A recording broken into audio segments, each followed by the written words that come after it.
All right, so let's get into this. The foundation. The public is locking down. It's time to go private. It's absolutely time to go private. Please believe. Let's get off in the first one. One of the first indicators that I've come across is banks. Let's check this out. Let's get into this real quick. Banks are locking down. I'm sure you've known. You probably got something in the mail. If you have a bank account with Wells Fargo, Chase, U.S. Bank, Bank of America, any of these main big banks, they sent you some sort of notice, whether it was electronic or not. You may have seen it, you may have not, but they had to, by law, let you know that you no longer are able to have anyone to deposit cash into your account. All these banks require ID when depositing cash. Only the account holder or signer may deposit cash, period. Even if you're a signer on the account, they want to see your ID for depositing cash. That's the lockdown. They're about to get to the point where they're not going to really be accepting cash. I know I saw this dude do a video. They arrested this dude. It was a European dude. He was doing a video. He was in Chase trying to pay his mortgage in cash, and they wouldn't let him. And man, y'all, no offense, my European listeners, man, I love y'all, but man, y'all know Europeans, man, they don't play. Like they'll make a scene and all types of stuff. So dude sat down and wasn't, started recording. He wasn't finna leave until they accepted his mortgage payment in cash. They will not accept that. They called the police. They arrested that dude. They only accepted a certain amount of cash deposited. Otherwise, they start asking questions. Any amount over $10,000, they fill out this form, reported to the Internal Revenue Service. It's not that you can't deposit more than $10,000. They just fill out a form and report that deposit to the Internal Revenue Service. If you want more than $750, $1,000 or so withdrawn from any account, and you just walk in the bank and trying to withdraw stuff, good luck. I want you to go to here's the thing. If you are blessed enough to have like $5,000 in an account somewhere, go into the bank, go up to the teller with the withdrawal slip or however you do it, and ask for $5,000. 9 times out of 10, they're not going to be able to give it to you. They're going to tell you, oh, we need to order the money. You got to give us 2 business days, or something like that. Locking it down. I'm telling you, it's getting locked down. Y'all notice they're taking out the change counters? You can't count your change anymore? Why? I mean, how much electricity could that thing really take? And that's what I'm thinking. Like, really, like, are they cutting costs? How much does it cost for a change counter? Especially if, like, a place like Wells Fargo owns those things. It can't cost that much to have that thing plugged in. They got that coffee maker over here plugged in all the time. Well, they ain't accepting change no more. I don't know the exact reason for that. I can't really say, oh, that's part of the lockdown. It might be to cut costs. Maybe, transporting change, it's really heavy once you get a lot of it. Maybe it costs a lot of money for gas. I don't really know. But y'all notice they taking the change counters out? Some banks are even don't even have deposit slips. They want you to put in your debit card into some sort of, automatic teller and use that to cash checks, deposit checks, and so on and so forth. They won't even let you go to a teller now. They're getting us used to this automated system, to these machines. I mean, what bank was that? Bank of America. Went into Bank of America to close an account. They have one teller, and this was in a really high foot traffic area, really, really high, densely populated area of the city where this Bank of America was. Man, they had one teller. The line was crazy. They had 4 machine tellers with the screens. You put your card in. If you need something, you can cash a check there. Someone comes on the screen, they start talking to you and stuff. You talk back to them. They got a camera. They're looking at you and all that stuff. They're centralizing these tellers. All the tellers. Multiple banks is going to contract with teller providers, and these tellers are going to work for multiple banks. I'm telling you, that's centralized locations. Pay attention. So first and foremost, they're locking down these banks. They're locking down these banks. They're locking down these banks. The lockdown is happening. And like I said, you can't deposit cash into someone else's account. Go try it. Go try it. Go try it tomorrow. Go try it tomorrow to an account that you're not a signer on. That's not your account. Go try to put cash in it, like your cousin's account, your friend's account, your girlfriend's account, your boyfriend's account. I don't know. I'm sure your wife, you're legally married. Maybe you're joint on the account or something. But go try it. See what they tell you. You'll be flabbergasted. Next, man. So people, I spoke on this last episode last week, and people, I got emails, and I even talked to, I got a consultation. One of the consultations I had over the last week, the sister, was asking me about this. I guess maybe I didn't explain it well enough, and if I didn't, I apologize. So, but this is also one of the lockdowns, so I included it in the show. The IRS revises EIN application process, seeks to enhance security. This is for your security, but do they say your security? I think it's for United States security. But check this out, and I'm going to get into this deep, because look, I'm going to read this again. I know I went through this last week. If y'all get this, I apologize, but there's people who didn't understand what I was saying and how this affects. If you're private, I know you understand, if you're a trustee, you're in trustee training, this it don't really matter to us, But if you're in the public and you're looking to try to, come up, if you're looking to try to, establish yourself, if you're looking to try to start a corporation and maybe you don't know how to properly administer it, man, it's going to be easy for them to pierce these veils. They're locking it down. So look, IRS revises EIN application process, seeks to enhance security. This is an email that I received from the Internal Revenue Service, irs@service.govdelivery.com. I signed up for this. These email lists. I spilled coffee on this thing. It's crazy. Washington, as part of its ongoing security review, the Internal Revenue Service announced today, this was March 27th, this was like last week or so, that starting May 13th, only individuals with tax identification numbers may request an employer identification number as the responsible party on the application. So if you go, and that's the SS4 application. So if you're on the IRS website, right, and you're looking to get an EIN for an LLC or a corporation or, something like that, and you don't want to use your social, and you have like a foreign EIN, and this, hey, man, maybe I have something to do with this because, I'm putting it out there because it's over May 13th. But, trustees knew this from hands down. This is part of the training. But if you have a foreign EIN or any EIN for an LLC, for a trust, for a corporation, whatever, a partnership, doesn't matter. If you have an EIN, you can go on the IRS website and, check whatever entity you're looking at. Is it a trust? Is it LLC? Click next. It'll say who is the responsible party, an individual, or is it an existing business? Okay, so if you click individual and click next, right, it's going to ask for the individual's first and last name, and it's going to ask for the Social Security number. And it's going to specifically say that Social Security number or ITIN, individual taxpayer identifying number or something like that. So, and it's 3 boxes, because they separate the social by 2 hyphens. So the 3 boxes is 3 numbers, then 2 numbers, then 4 numbers.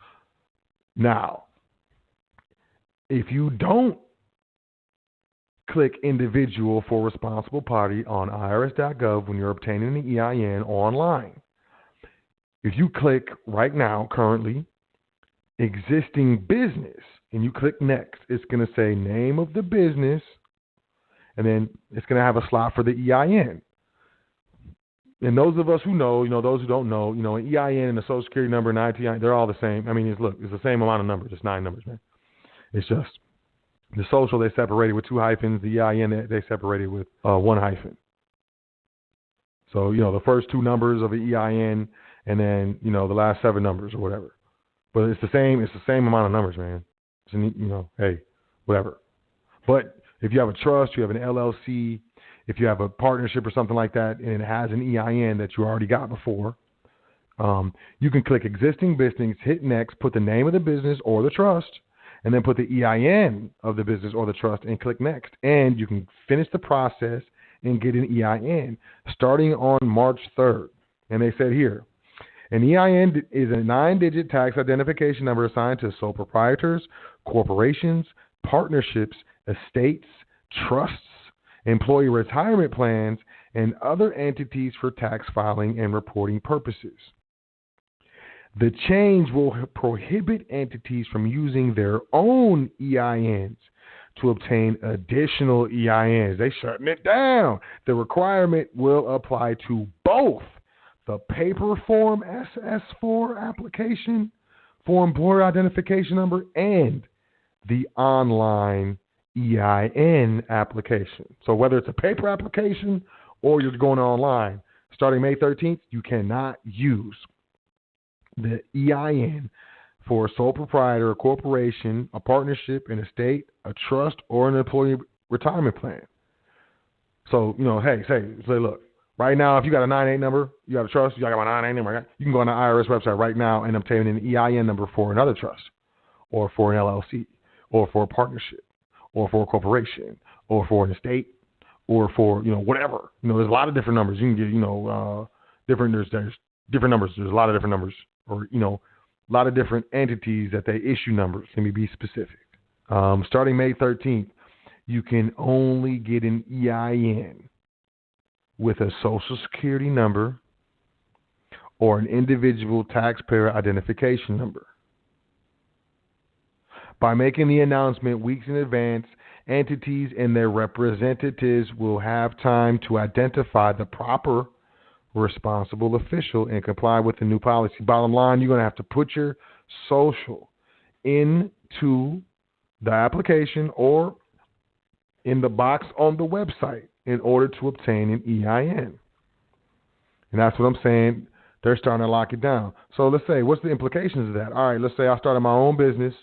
I'm just learning on my own. I haven't run into the foundation or high frequency, or I haven't heard of Yusuf. I don't really know what I'm doing. I'm just learning on my own. I start my own business, and I don't really, operate the business the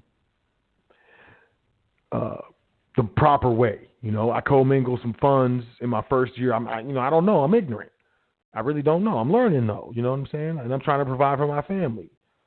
But I'm operating improperly, and I'm looking to do taxes or whatever, and have that thing, help me, legally avoid certain taxation I would otherwise, have to be subject to if I was a sole proprietor or something, and protect my, individual assets and stuff like that. But, commingling and self-dealing stops all that. It looks at it as an alter ego. Our Internal Revenue Service is going to tax all that income to the individual. Now you got penalties and fees and all this other stuff. They're about to make more money off of this stuff. It's going to be easy to figure out, okay, there's this LLC, here's this trust. Okay, so which social security number in our records is attached to this entity, to this LLC, to this trust, to this estate, to this corporation? And it's just going to be easier to find the, quote, owners or, quote, organizers of businesses, of trusts, of estates, by closing one of the loopholes.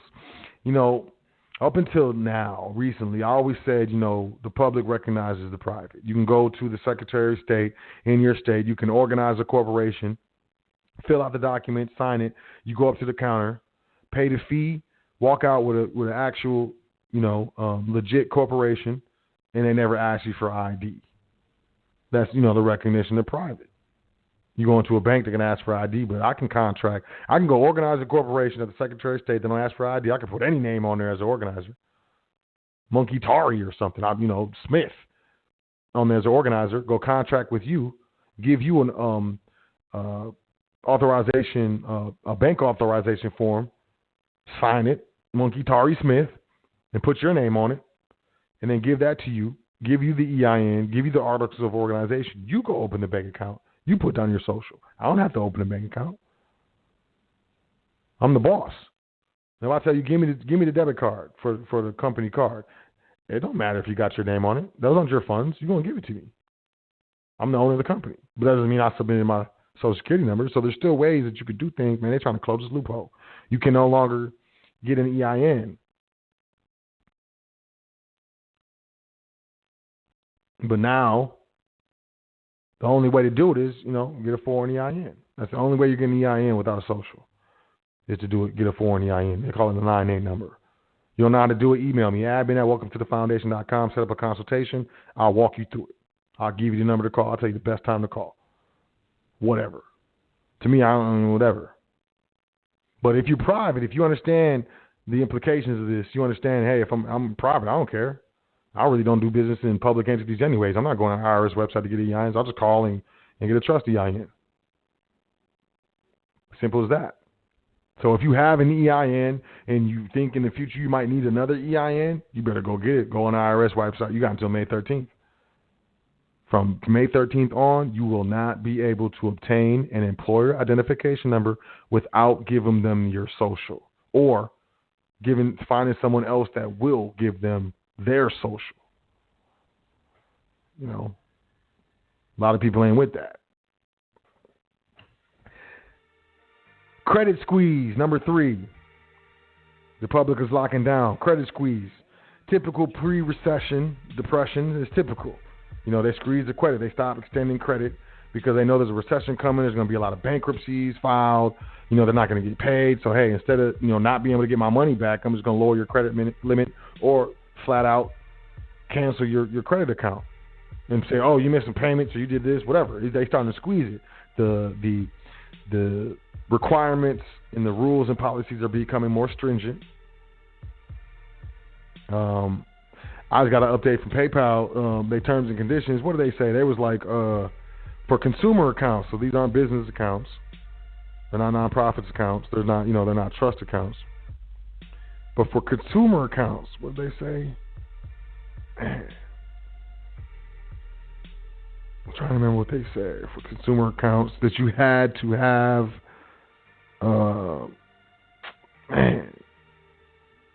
you had to have a PayPal cash account or some sort of bank account connected because they want access to that bank account.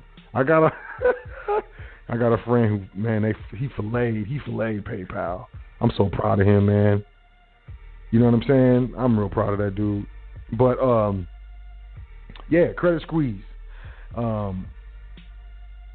These analysts, man, who work for these credit companies and stuff, these people have been trained and paid and are proficient in understanding the markets, understanding, recession indicators, so on and so forth, making sure that their company doesn't lose a bunch of money, basically.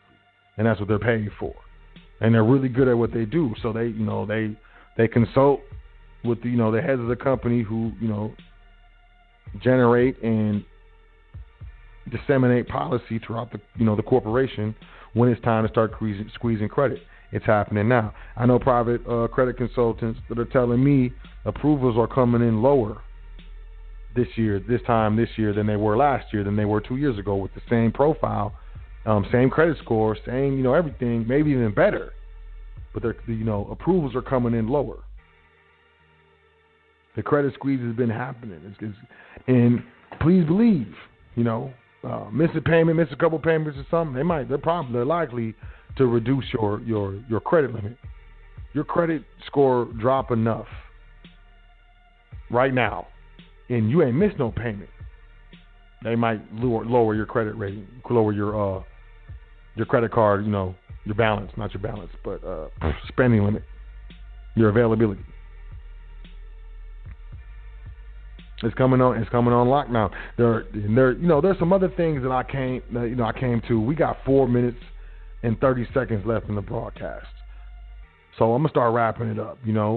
But the yield curve inversion, that's a big deal. I want y'all to know that's a big deal. 6 to 18 months. It's an indicator, within the next 16, 18 months of recession. You're going to be 6 months into a recession before the government officially announces it. That's just the way they produce data, put it out there. But it's time to go private. I'm telling you, it's time to go private. And, just because you're private, you got business trust, you got a PayPal account connected to the business trust. No problem. You can go, to the bank, Wells Fargo, Chase, open up a business trust account. No problem. The thing of it is, these banks not allowing cash to be deposited. If you're private, you basically mostly deal in instruments anyways. Unless you have a cash business, private individuals don't really deal too much in cash. We're dealing with, instruments, checks, notes, these types of things. So, does it affect the private? No. I mean, there's not too much the public can do that affects the private, honestly, or those who are in the private. Not too much at all. But at the same time, this thing with the Internal Revenue Service not allowing individuals to use EINs to obtain other EINs, that does affect the private. That affects, if we're looking to, start an LLC or something like that and obtain that EIN without, submitting some sort of, personal identifying so-called Social Security account number. It doesn't put a damper and stop the move. It will, require those in the future who are looking to get, some sort of public EIN to go about it in a different way. But it's not. But the average Joe, man, they're gonna be putting their socials right. You know how many people I see being easier targets for the Internal Revenue Service? Because look, the IRS, they're looking at low-hanging fruit. And from the perspective of an Internal Revenue Service agent, mom and pop businesses, sole proprietorships, home-based businesses, and first-generation businesses, these are the businesses that they target. Why? Because you have enough time to do your job and keep your business afloat, and then you got probably family obligations. You're not 9 times out of 10 you ain't studying the code, the Internal Revenue Code, and how it interplays with your business. And more than likely, mom and pop businesses, sole proprietor, they don't have, tax attorneys. They're dealing with accountants for sure, but an accountant can't give legal advice. So most of us, in that sector, in the small business, home-based business, sole proprietorship, mom and pop business, first generation business, we don't have no, what I'm saying? We don't know the value of that yet.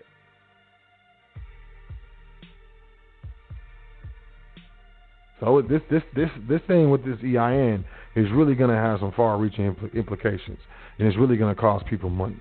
And I know, they target my people when it comes to these things, man. So I'm looking to, just educate people, just let y'all know, like, this stuff is coming. It may seem slow, and it may seem insignificant, some of the things that I talk about and bring up. But, my biggest concern is it being too late for most people. And, I'm never going to have enough gold or silver or time or food or clothes or heat or fuel or solar power or water for everybody. I could never do it. It's never going to happen.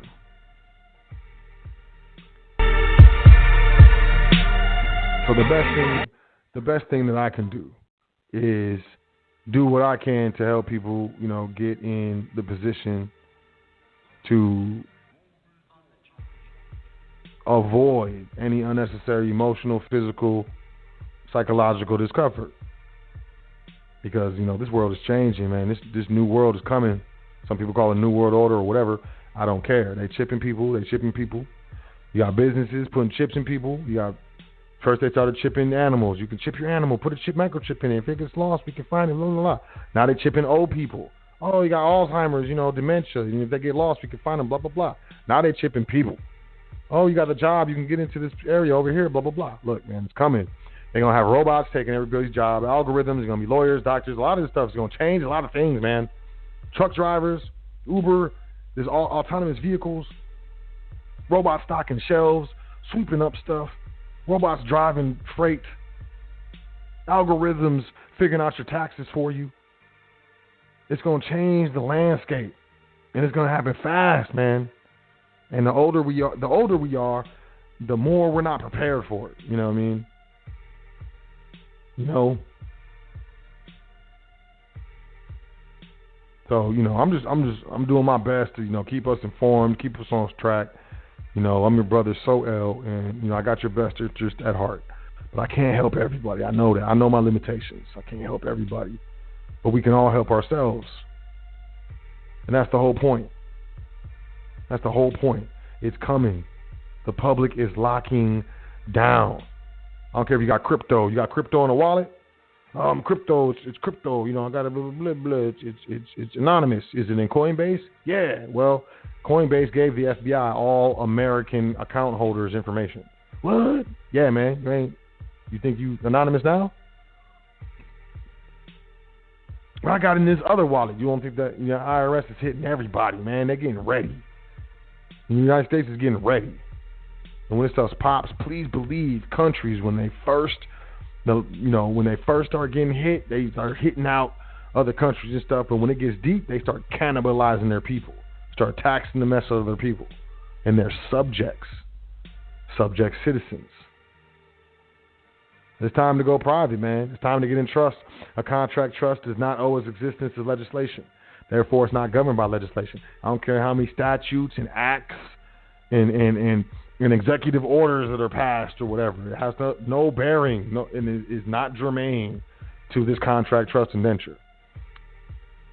Constitutionally protected. No state can impair any law impairing the obligation. No state can pass any law impairing the obligation of contract. You start messing with me and my trust administration, I'm like, hey, man, are you attempting to impair obligation of contract? Can your public bond withstand the liability, the financial liability of you impairing the obligation of a contract? It gets deep. There's specific protection. I don't care what you do. Trust is here forever. Ain't going nowhere. We on this earth in trust. We didn't create it. Did you create the earth? You make those trees out there? Nope. But this earth is entrusted to us for the benefit of the next generation and so on and so forth, man. The foundation is trust. I'm trying to tell y'all. The foundation is trust and then banking. So, I'm wrapping it up, man. Admin at welcometothefoundation.com. You got any questions? You want to book a consultation? You ready for your trustee training? Email me. And let's get it popping. Let's definitely get it working. Admin, welcometothefoundation.com, www.welcometothefoundation.com. You ain't got to spend a dime. You already got internet. Go there, download some PDFs. You don't have to print them out. Save them to your Google Drive folder, your iCloud. What is it? What is Apple? You have to save it to your iBooks. You save PDFs to iBooks app. Android, just throw it in your Drive folder, because every Android phone you have to have a Google, a Gmail account, and just read that stuff. There's some crazy stuff in there. People be charging money for this stuff. There's stuff in the PDF section of welcometothefoundation.com that people, intelligent people such as yourself have read and utilized and turned around and sold what they read for free. I see it all the time. Invest in your, private education. Oh, and I did want to say, Yusuf did come on last week, or whatever. He came on a couple days ago or whatever, and people were emailing me and hit me up asking for the episode. Either Blog Talk deleted it, or he did, because it's no longer there. I don't see it. It's not there. So I just want to let y'all know that. Let me take a couple callers real quick, and then we're gonna get up out of here. But it's time to go private. It's just getting real out here, y'all. And I don't like to see people suffering. And if I do have to see people suffering, I want to be able to feel good that at least I tried and I did my best, and I did what I could to avoid people suffering. So I can sleep better at night when I know that there's people suffering, and more than likely I'm not. So I love y'all, man. I just want y'all to be be the best you can be. Be the best you can be. But at the same time, please understand, success is insignificant almost when it's just you. So, bring up the people around you as well. Phone call 405-9575. Area code 405-9575. Peace, what's your name? Where you calling from? Yes, sir. My name is Jay. I'm calling from Oklahoma City. Oh, peace, Jay, from Oklahoma City. How you doing, family? I'm doing pretty good. Thank you so much for this information, brother. It's worth its weight in platinum for sure. I truly appreciate you coming on here and talking to us this evening. So I've got a couple things that I wanted to talk about. First of all, you're talking about this impending recession, and the last recession that we had didn't really hit me that hard. I mean, I was able to have a job. I was a W-2 employee. I had an income, and I was still able to get by. Now I'm going through this transition to the private, and I mean, I truly do have skills that I believe are marketable. I've got computer skills. I'm creating merchandise. I'm an artist and things like that. But I'm confused because, I mean, if it's in a recession and nobody's spending money, what's your advice on how to really navigate that in an economy that's shrinking down and people aren't willing to, or they don't have disposable income? Well, there's always going to be recession-proof businesses. So maybe you were in a recession-proof business the last recession. Not all sectors of the economy are going to be adversely affected by a recession, or immensely adversely affected. So, recession-proof areas obviously would be healthcare, food. I wouldn't say necessarily restaurants because, eating out and those types of things are kind of some of those disposable income type things, and those are the first things to go. But, I'd always think of, some sort of recession-proof businesses. If you have any skills with electronics, computers, programming, or anything like that, that's recession-proof. Okay. The more that these companies automate their systems, the more they're going to need network technicians. The more they're going to need people to debug their, you know what I'm saying? So if you can think ahead and be like, okay, so what's going to be highly in demand? It's going to be very, very specialized skills that robots cannot do or aren't able to do yet or can never do. I mean, I'm not going to say there's never going to be a robot or some sort of android that can't, debug,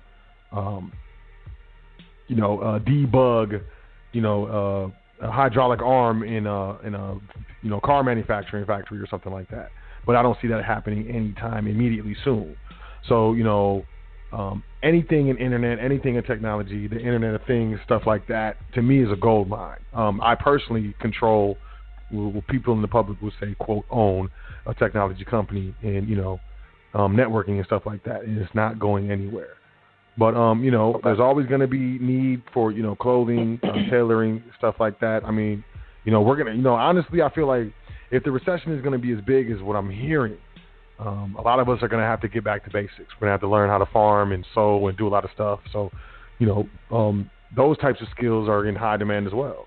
So, I know people who are going to starve to death if the grocery store is closed for longer than 3 or 4 days.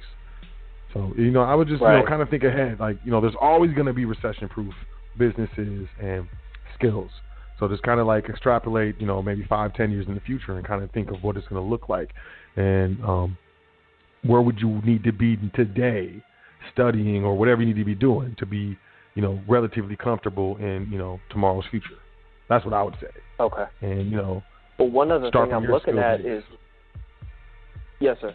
Go ahead. One of the other things that it's fine. I think there's a delay between you and mine, so I think that's why. But I was going to say also just looking into just basic vocational skills. They're trying to engineer these robots to do basic plumbing, and the robots, they can't program them to do that for some reason. So even just having, the ability to work on a car, the ability to build and maintain a plumbing system or an electrical system, knowing how to build a house, all those types of things I think would be really valuable as well. But so my next question is I've basically got a going private checklist. Now, the trouble that I'm having now is I've been on this path toward what I would call a path toward freedom for about 12 years. The problem that I've been experiencing is I've been going down so many different rabbit holes with so many of these people who are claiming This is how you become a secure party creditor. This is how you do A for V. This is how you, challenge court jurisdiction. And a lot of it just straight up doesn't work. A lot of it is just snake oil. And so, this isn't exactly a good time to take it all the way back to basics, because what you're talking about coming up in mid-May, doors are closing.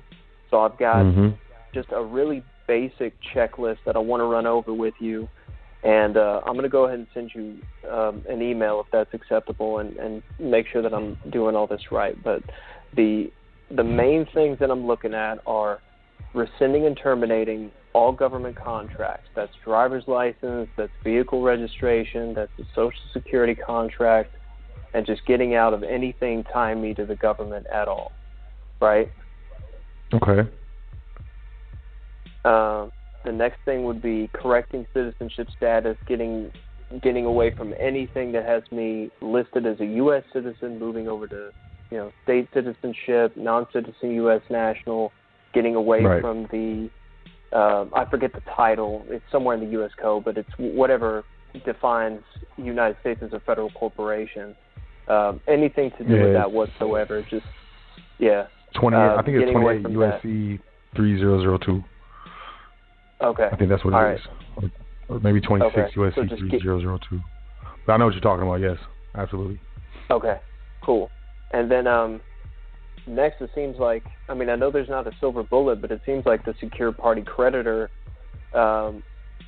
is a major one, getting the whole secure party creditor process and getting away from using the Federal Reserve notes, getting away from legal tender and all that House Joint Resolution 192 type stuff, and operating. You were talking earlier in the broadcast about using instruments, using negotiable instruments and things like this, instead of using this fake legal tender that's generated out of debt, and every time you use it, you're just contributing to the debt and just feeding into the system when you pay your taxes and so forth.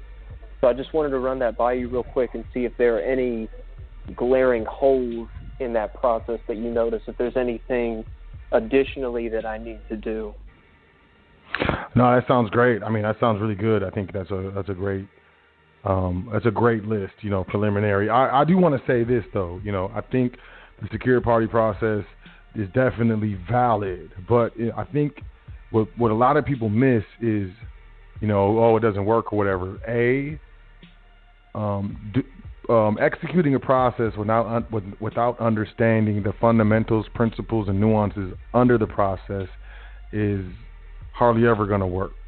So, those who are out there, trying to find a guru and getting the step-by-step, here's 12 steps to go private and stuff, traditionally, and in my experience, that doesn't work.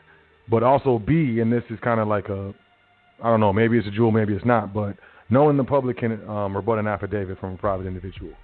And I see that's where, the UCC financing statement comes into play, the affidavit of non-corporate status comes into play, all these different, notices, however it is. But as long as the principles are understood by the one crafting this notice and is serious in the, the reclamation of, your private sovereignty, the fact that a private individual can execute an affidavit, but no public person, specifically no private individual acting in a public capacity, can swear to an affidavit or rebut an affidavit from a private individual is huge. And I think the responsibility is on the one crafting it, because with that being said and that being true, whatever is on that affidavit, you need to be able to stand on. And I know that a lot of people do certain processes with, A for V or so on and so forth, and they don't understand everything that's in the process or everything that's on the document or everything that's on the instrument or whatever. So if anything happens or if there's a rebut, you don't know what to do. There's no counter. You don't know how to, kind of counter what you're coming into. And a lot of times these people, either they're full of crap or they're really busy, and it's hard to, you get into something, you have a short window, especially in the A for V process, you have a short window to respond. And if you can't get a hold of this person for whatever reason, you feel like, oh, it doesn't work.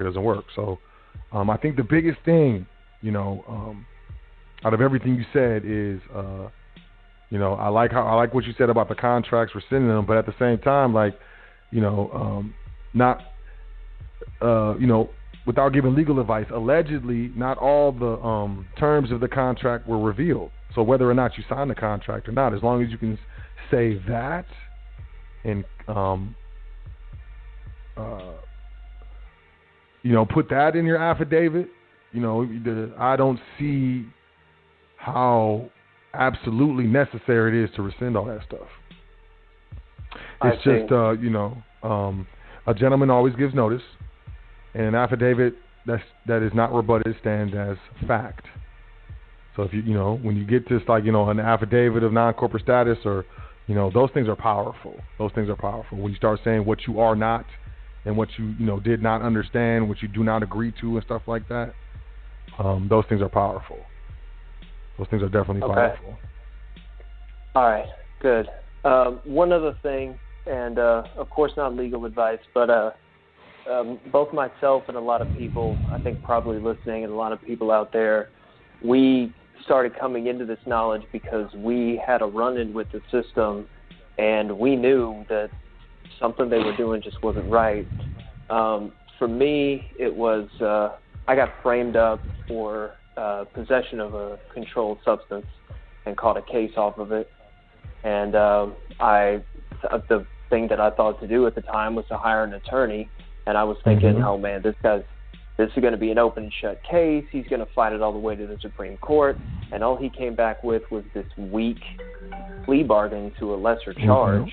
So, I mean, I did the probation, and it's on my record as a dismissal. My concern is that when I go in to try to get my passport and I include an explanatory statement, they're not supposed to deny you unless the drug charge involved the passport or traveling over border lines, like going from the U.S. to Mexico, something or other. I guess what I'm really wondering is there a way, I mean, this was years and years ago, is there a way other than expungement for me to fight that and get that off my record so that it doesn't prevent me from being able to get my state citizen passport, or do you know anything about that? I do know that the courthouse is a financial institution. So, charges are just that, charges that have not been settled. And that's why charges stick for so long. And the remnants of charges. So, I mean, beyond that, I don't really want to say in the public, but there's a pecuniary or monetary amount with every single charge, whether it's misdemeanors, gross misdemeanor, or felony. There's a pecuniary amount or penalty, fee and amount with that. And in my opinion, from my studies, charges are liens.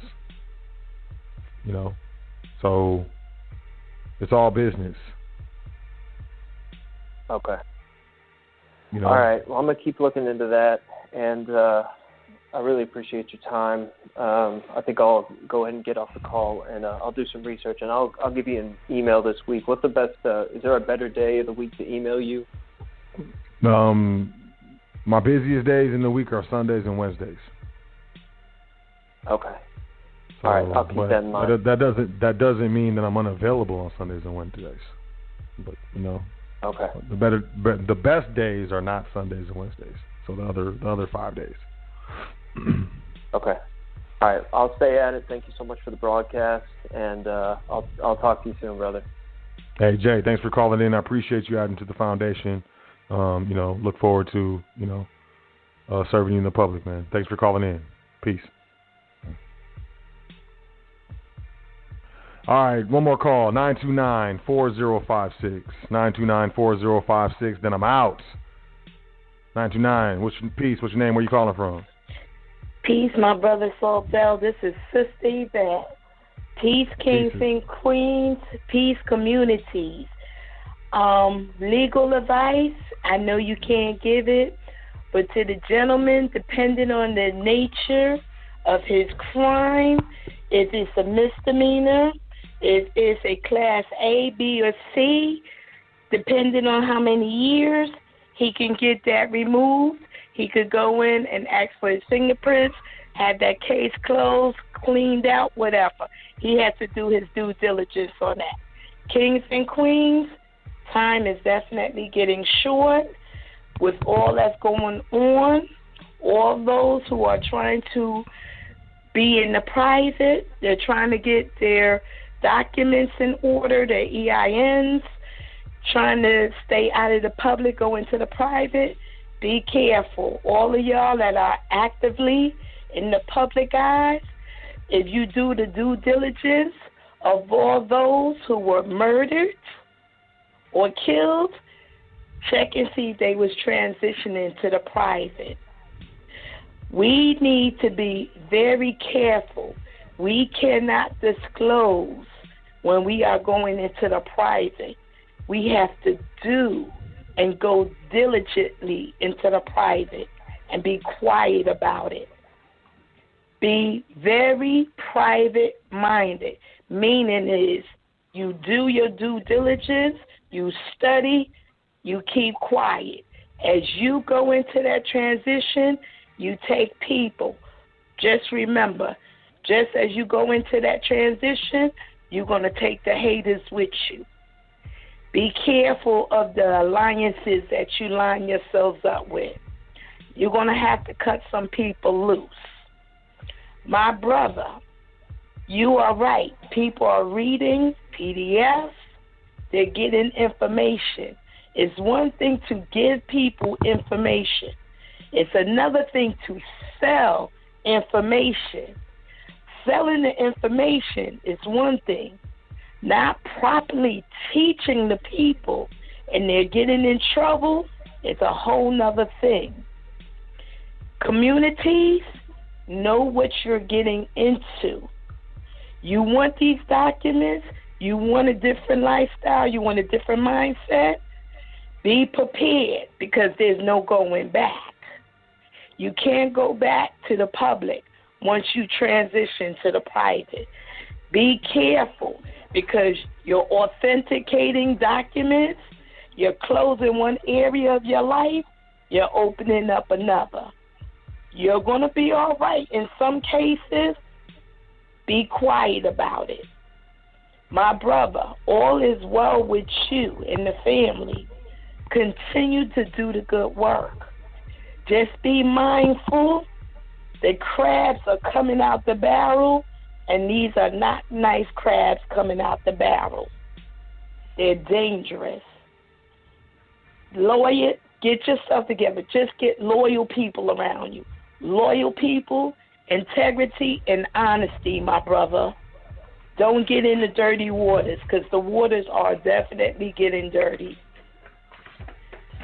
Keep it clean. To the brothers and sisters that are transitioning to the private, you know your responsibilities. Make sure you take care of your responsibilities. If you fall short, make sure you give a phone call or email. Kings and queens, keep the struggle. Keep the struggle, transition to the private. It's about to get serious. King, my brother Saldell, peace, my brother. Peace, kings and queens. Peace, communities. Keep it private. Keep it quiet. Peace. Peace, Sister Yvette. Always a pleasure. I really appreciate it when you you call in, you add to the foundation. Very true. You gotta watch who you have in your circle, you know. And then a lot of times, you know, you have someone in your circle that, you know, don't have the right energy. And sometimes you gotta look at yourself and say, hey man, am I attracting this energy? You know, to be accountable. There are people who want to see you fall. There's a lot of people out here that they enjoy watching people hurt and lose what they have and struggle and stuff. Just like there's people out here that really enjoy seeing you happy. And it's all about who you associate yourself with, what type of, thoughts you're entertaining on a minute-to-minute, hour-to-hour, daily basis, monthly, weekly. And, really, in my opinion, whether you're focused on being successful individually or significant, as a collective, as a family, or, to me, it makes sense. I think the sister's right. If you're going private, keep your mouth shut. I know a lot of people who have money, and you would never be able to tell. People with money don't like people knowing that they have money because they're the person that everyone comes to when they need money, and have a certain, well, you got it, so you should give it. That's not, the same thing. Keep your private business in the private, and recognize the public and recognize the private. Facebook is public. Twitter is public. Instagram is public. Snapchat is public. All these things are public, and in the public, it is recommended and actually rewarded for you to put all your business in the public. From a young age, I remember my mother used to watch soap operas. Man, they was telling everybody's business. They was talking about so and so, and they get us used to telling our business, because it's less work they have to do to ascertain the business. I'm gonna say this, and then we're gonna wrap it up. I used to deal with a brother who was in the music industry, and he was kind of in the streets and stuff like that, dealing with drugs and whatnot. Who knows? Streets gets people sometimes. But he was telling me a story on how, and he was a pretty big artist at the time. He wasn't like super huge, like quadruple platinum or nothing, but he was making good money, and people knew who he was. But long story short, he was telling me how he was being investigated and he got arrested, right? And he got arrested, and they went in to talk to him, and they wanted to talk to him about his affiliations or something like that. I don't know if he's on probation. He's supposed to be around people. I don't remember exactly what it was, but I remember he went into the police station, and he went into the room, the interrogation room, and the detectives had a laptop in there, and they had his Facebook open, logged into his Facebook, and he was really freaked out. And I sat there and I showed you, this article where they're admitting that they had passwords for your Facebook page in plain text on Amazon servers. This stuff isn't private, man. The public is not private. I don't care how many passwords. You know what I mean? Look. So when you go in private, when you making moves, keep your business to yourself. No one can hate on you. No one can sabotage a plan that they don't know. There's people, like she said, the sister said, crabs in a bucket. There's people that are crabs around you that you don't even know they're crabs, because you haven't distanced yourself enough from them to show that they are crabs in that specific situation. You haven't, made a substantial amount of money or bought a bigger house. You haven't put them in a position to where they show their crabbiness. But please understand, keep your business to yourself. Stop telling your business. Let people talk. Say, And here's another thing. People will be telling you a story and stuff, and now you want to tell them a story of something similar that happened to you. Man, put the ego down. Stop telling your business. If you're going private, just go private. Tell the people who need to know, your successor trustees and the beneficiaries who have something coming. Nobody else should know you're in a non-disclosure in the first place. Get to being used to keeping your mouth closed if you're going private. Y'all don't see my face. I'm private, man. You see me on YouTube with my face all over. Only people that have seen me is if you come to a seminar, a public event that I was at. Stay private. You going private, stay private. But it's time to go private, man. Public is locking down. I could have kept going. I had more, but we ran out of time, man. So I do want to say I appreciate y'all. I love y'all. Y'all need a consultation. Y'all want to get in trustee training? Email me at admin@welcometothefoundation.com. If you would like that paper that I was talking about. Man, what I do with it? On the recession indicators, email me, admin@welcometothefoundation.com. I'll hit you with it. Check out at welcometothefoundation.com. Get your read on, man. Learn some stuff. In the meantime, how do you eat an elephant? One bite at a time. I know a lot of y'all feel like you're drowning. A lot of y'all feel like it's too late. A lot of y'all feel like I wish I would have ran into you 10 years ago or 2 years ago. Look, there's never no time like now. You are never more experienced in your life than you are right now. You've never had as much knowledge in your life than you do right now. And maybe there's different times in your life where you have more ambition. You have maybe you feel like you have more dedication, or maybe there's different times in your life where you had a reason. But to me, that's mental. You can overcome that. But the truth of the matter is, you've never been in a better position than you are right now. When it comes to your mind, the things that you know, and the things that you're capable of. And the fact that you're checking out this program lets me know that you're very intelligent. Or at the very least, you have the intelligence to question everything that was shoved in your face. Why these fools want to tell me what this word means? Okay, so what's the benefit in controlling the definition of words? Like, if you have an inquisitive mind like that, you're highly intelligent. There's a difference, though. Most of us all have low self-esteem, and it's done on purpose because they can't sell us products if they're not. That's why people go through midlife crisis and go buy Porsche and stuff. Like, look, so many things are tied to spending money. But you can do things that you don't even understand, and that would surprise you if you just tried. So one bite at a time, every day, every other day, just work a little bit, work a little bit, work a little bit. Before you know it, you're going to be, doing your dance. I believe in you. I know you got it. So take that forward. Be good to yourself. Enjoy yourself. Love yourself. Show some appreciation to yourself, because you can't give it to no one else if you don't have it for yourself. You can't throw it in the air if you don't have it in your hands.